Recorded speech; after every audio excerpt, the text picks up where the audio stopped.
Bloody hell, what is that clinically insane northerner doing this week? Well, I'll tell you. In front of us, we have a small collection of trading cards. Can you guess where this video is going to go? Now then, a couple of things which you'll probably already have noticed about this video. Firstly, that I'm filming it completely differently than how I normally would. It's sort of a callback to the Ashens style video that I did a little while ago, because I quite enjoyed doing it when I was doing the little Lego mermaid, and you click somewhere on the screen and it will take you to the video. It's bloody awful, so I don't recommend it. So if Stuart Ashens does have a problem with this, and he does end up suing me, then I'll just end up sending a load of gone-off food to his PO box, where he can film himself giving himself bloody food poisoning like an idiot. Secondly, and something that you probably won't have noticed, is that I am filming this at 3:15 in the bloody morning. Why am I doing that? Because I've thrown my sleeping pattern off so badly that I currently cannot sleep anywhere before 4 in the fucking morning. So I thought I might as well make myself useful, because it's either that or watch crap videos on YouTube, like this one. Let's get on with it. Right, so we have some trading cards here. Do you remember trading cards? They were those sort of faux currency you had as a child. Right, so, it's an interesting collection. There are no Pokemon ones here, because have you seen the bloody price of them? They're ridiculous. We will start off with this one. Angry Birds Space by Rovio Entertainment Limited. Should you have been living under a rock for the past 120 years, then you won't know what Angry Birds is. It's this apparently insanely addictive game that you get on phones and iPods and the computer, and you can probably buy cereals of it. Well, now they've broken into the trading card route, and my god, don't they look fascinating. Yeah. Now, I never really took much of a shine to Angry Birds because I'm some kind of heathen or something, but I don't know, I never really saw the appeal of it. You just chuck birds at a load of pigs. I don't know, maybe I'm just not human, but anyway, it says there are 180 cards to collect. We won't be. And it gives you the insertion rates here on the back. Go on, focus. Silver cards, a 1 in 2 chance, and golden cards, a 1 in 36 chance. So if we get one of those, we can presumably flog it on eBay.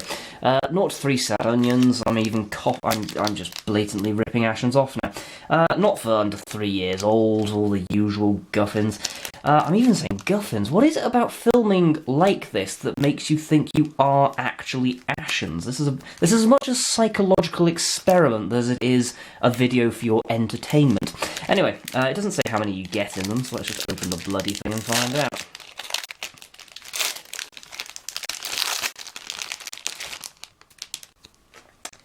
Well, wasn't that worth the... How much did I pay for these? £1, I think it was, so still nowhere near as much as Pokemon cards.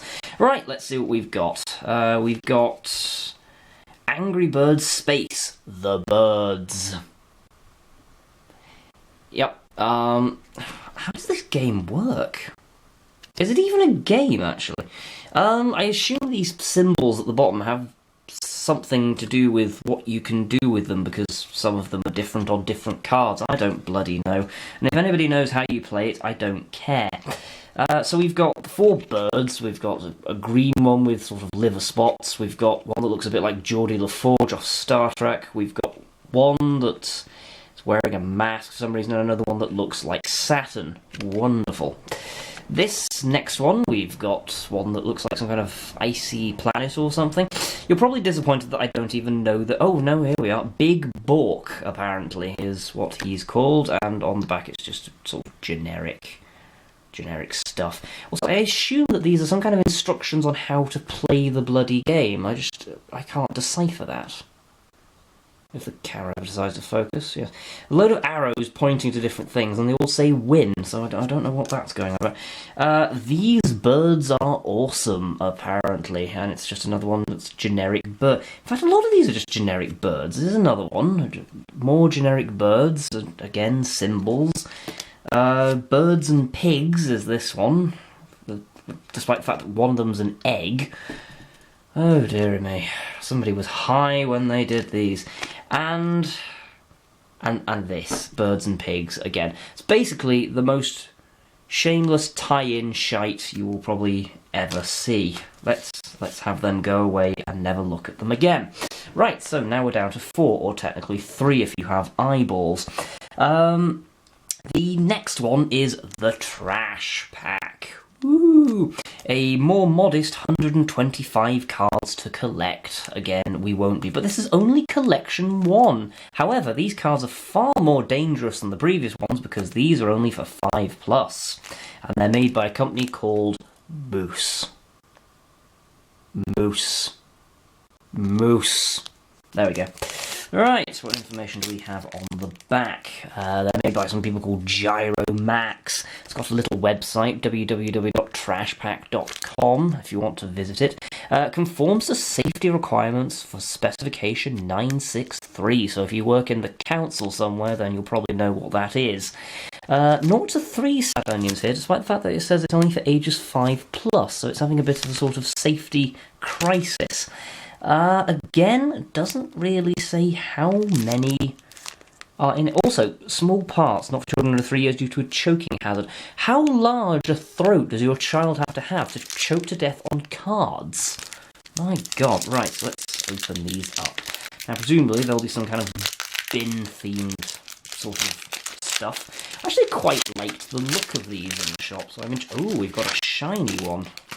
Anyone who ever grew up will know shiny ones are exciting. Right, we've got Foul Fishbowl. Don't forget to feed the fish, kids. That one's 3 of 66, apparently. And oh, we've got filth. Actually got things on the back instead of some kind of confusing hieroglyphics. Stink score, 2. Rot rating, that's 3 maggots. Gross gauge, that's a bit of a stretch. We've got 4... sort of suppurating plasters, I think they're supposed to be. And puke points, we've got 4 slightly alarming coloured pools of vomit. If your sick is bright blue, either you've been on the wicked too much, or you need to consult a doctor immediately. Although, to be fair, if you've been on the wickeds, you probably need to consult a kind of doctor immediately. Right, so presumably this is some sort of kind of top trumps kind of thing.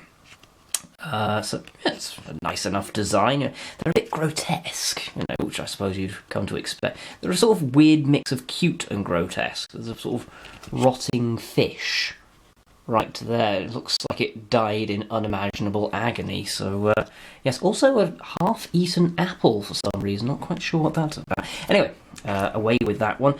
Cringe chili. It's an interesting. How hot do you like your trash? I don't really know what chili has to do with trash necessarily.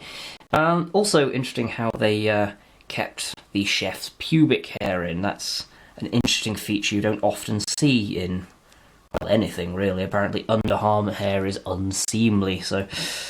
right, what do we have on the... Oh, my goodness me. A stink score of 3, a rot rating of 5, a gross gauge of 4 suppurating plasters, and puke points, that's 4 blue wickeds. So, there we are. If you want a decent card, apparently the cringe chili is your babe. Right, clogged camera. How you clog a camera, I don't know, unless you're sick in it. Say cheese, and it's vomiting massive amounts of what I assume to be Edam, cheddar, I don't know. Disappointingly low on this one. Stink score of 2, same with the rot rating and the puke points, and a slightly higher gross gauge of 3. Yes, so that one's our loser of the bunch so far.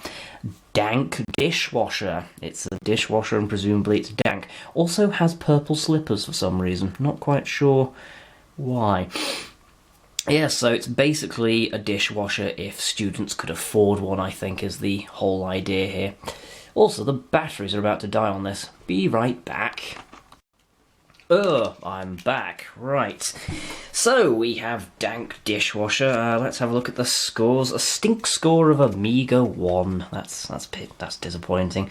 Again, rot rating of 1 maggot. Gross gauge of 3.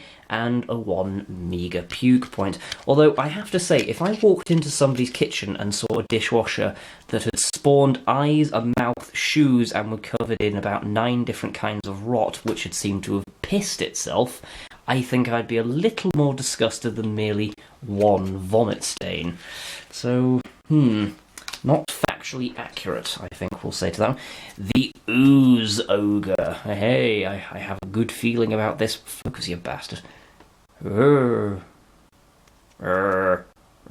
have pulsating eyes. Also, most of this is out of focus. I apologise incredibly, but the camera is...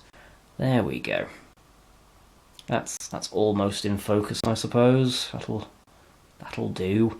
Right, the Ooze Ogre. I'm waist deep in swamp waste. It's a pun or something, I don't know. Right, let's have a look on the back. A stink score of 3, rot rating of 5, gross gauge of 4, and puke points 4. Do you know, I'm beginning to not care about these. Do you know, I'm pretty sure this is going to be one of those videos determined to go wrong everywhere. Anyway, we have Grot Pot. Yeah, that was worth waiting for, wasn't it? It's some kind of rotten teapot with hands that's sort of vomiting up beef and plasters, and there's some kind of horrified grandmother who for some reason is still handling it. And the slogan there, fancy a nice hot cup of trash. And we have the scores, which by now I have become bored by. Moving on from that one, we have Bin Weevils, which are some sort of spin-off or something, I don't know. They're done by a completely different company, Panini, back, you know, when Panini was a card company and not a sandwich. 200 awesome... Oh, focus is driving me fucking nuts here. 200 awesome cards to collect. And another website, go to www.binweevils.com if you want to unlock your secret code, apparently. Right. Okay, there's all the numbers of, like, the cards that you could potentially get, but that's boring, so we're just going to find out what we've got now. Right. Right. Oh, these ones are actually a little... You probably can't tell, but they've sort of got a gloss effect on some of them, and then a matte effect on other parts. That's quite good, actually. So I'm rather a fan of that. Right. The Evil Jam, apparently. He's some kind of weevil that plays a guitar made out of concrete. He has a 68 Mulch and a 63 Mayhem, whatever that bloody means. And on the back it says official trading card game, so right. The next one, the Big Weevil, 58, 86, 85. Wee Evil Fab, he's some kind of toilet roll monster or something as far as I can tell. Also, I'm not going to keep reading out the numbers because they're boring and irrelevant. It's all the same on the back, but some kind of mummified one, I think, as far as we care. This one's flipped round. What have we got? The Evil Trig. Isn't that a beautiful thing? It's got some kind of lantern in its mandible? I don't know.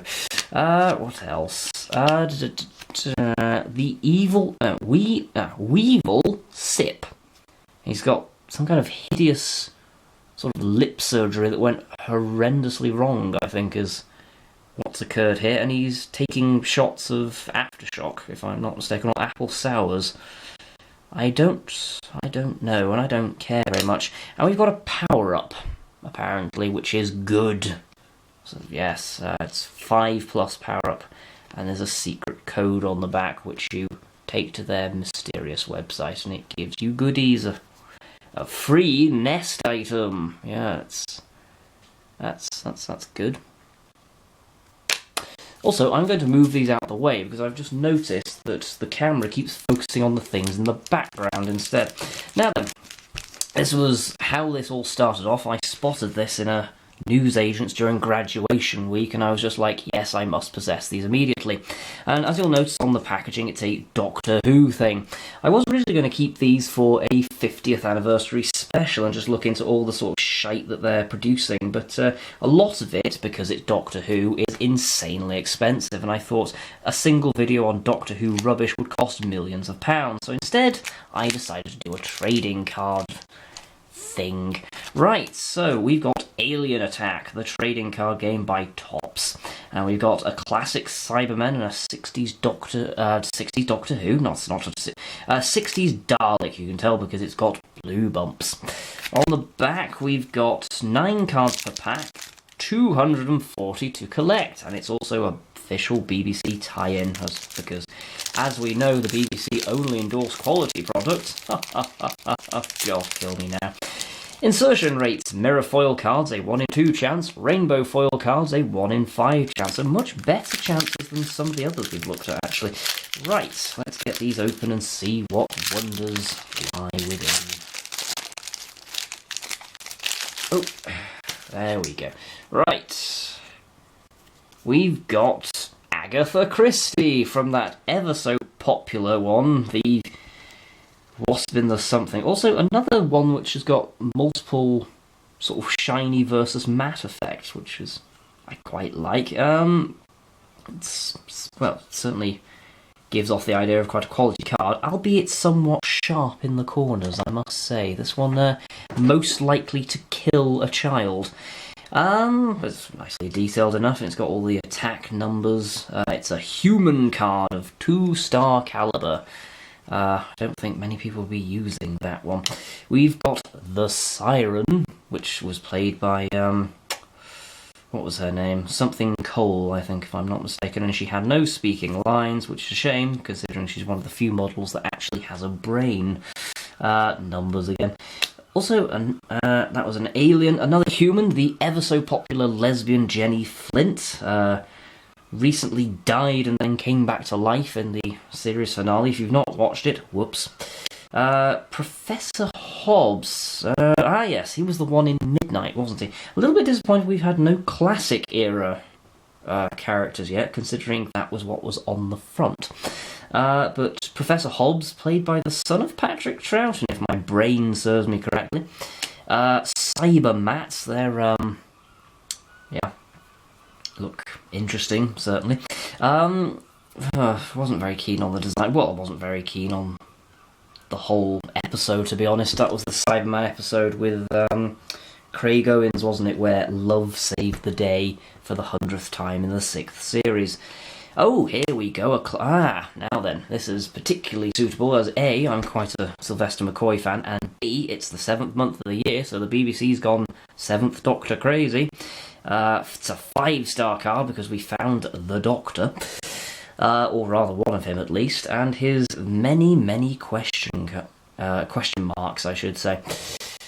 So, yes, I'll be hanging on to that one, I think, and all the scores, as you would expect. He's scoring quite high. Wonderful. Private Harris. Never actually found out what this bloke's name was, but I seem to remember him as that hot one I quite fancied from the Sontaran episode in Series 4. Defense 40, attack 54. Quite generous given how crap he was. Oh god, it's her. Jackie Tyler. Although that's 39 attack. She was the woman who slapped Christopher Eccleston. I'd give her a bit more than that, for God's sake. Classed as a companion. Notable thing. I'm sure people will be having lots of arguments about that on forums. I don't care. And Jennifer Lucas Ganga, in case you were wondering whether she just had some kind of hideous deformity or not. Defense 44, attack 52. Again, considering she turned into some great big sort of snot monster at the end of the episode, I'd probably give her a higher score than that. Also, Alien. Dubious, that one. Well, they were lovely, weren't they? Now then, I was so taken by these that I bought another pack. Now then, this one has all modern monsters on it, so it's got sort of the rebooted Sontarans and the Silence. Same deal as before. Let's see what we've got. Oh my. This episode's going to be about 40 minutes long by the looks of it. Right. What have we got? Perry Brown. So the irony is hitting me that with the packet with all the classic stuff on the front, we've had all modern things, apart from the 7th Doctor, and with the modern one, we're getting classic shit. Wonderful. Defense 53, attack 52. Nowhere near. If anyone's ever watched an episode with Perry Brown, she was basically this brainless bimbo. Her debut episode was she started drowning whilst she was grabbing onto something which would quite happily float her. and then she sort of got told off for trying to steal some kind of golden dildo or so. I don't know, it was a very weird episode. Prisoner Zero, as he looked in Matt Smith's first episode. I remember I was in Ireland at the time. Numbers, had teeth, it's all very lovely. Thomas Milligan, that hottie from the finale of Series 3, if I am not mistaken. Quite a tough nut. Bit of a cutie, Martha fancied him, he got killed. Dr. Constantine, yes, this is more like it. The Constant Doctor from back when Chris Eccleston was the Doctor, if I remember. He got gas masked. It was from Stephen Moffat's first episode, if I'm not mistaken. Also, in case you can't tell by now, I'm a huge nerd. Live with it. Soothsayer, that was, well, it's Karen Gillan, isn't it? It's clearly... Moving on. Clara Oswald, her immediate replacement. Also, actually, whilst we're on it, I like how there are very clear hierarchies. Clara Oswald, 5 stars. Perry Brown, 2 stars. To be fair, she fucking deserved it. Right. Oh! Goodness me, it's the Master himself. Professor Yana. Not sure how I feel about them calling him Professor Yana when that was basically just a sort of cover. Professor Yana was sort of a human masked as a Time Lord, wasn't he? Whereas then he became a Time Lord because of the stopwatch or something. Right. Lilith from the Shakespeare episode, if I remember correctly. Quite liked that character, actually. I thought she was good in a strange way. 4 stars, they seem to agree with. I'm going to come back Tegan Javanka, and it's a shiny as well. Wasn't particularly struck by Tegan from the episodes I've seen. To be fair, I'm not very struck with the 5th Doctor. I think he's a bit dull, to be perfectly honest, but got a shiny Tegan Javanka all the same. She was the gobby Australian that Matt Smith was going on about in the Crimson Horror, if anyone's wondering. Well, that's all these, isn't it? I've got about 1 million trading cards now. If anyone wants to send me any more trading cards, then I don't have a PO box, so you can't. But all the same, I hope you enjoyed this slightly, well, not even slightly, completely random episode on the various number of trading cards that the kids can buy now, apparently. And I am going to go and have quite a large bonfire. So until then, see you next Thursday. Ta for watching.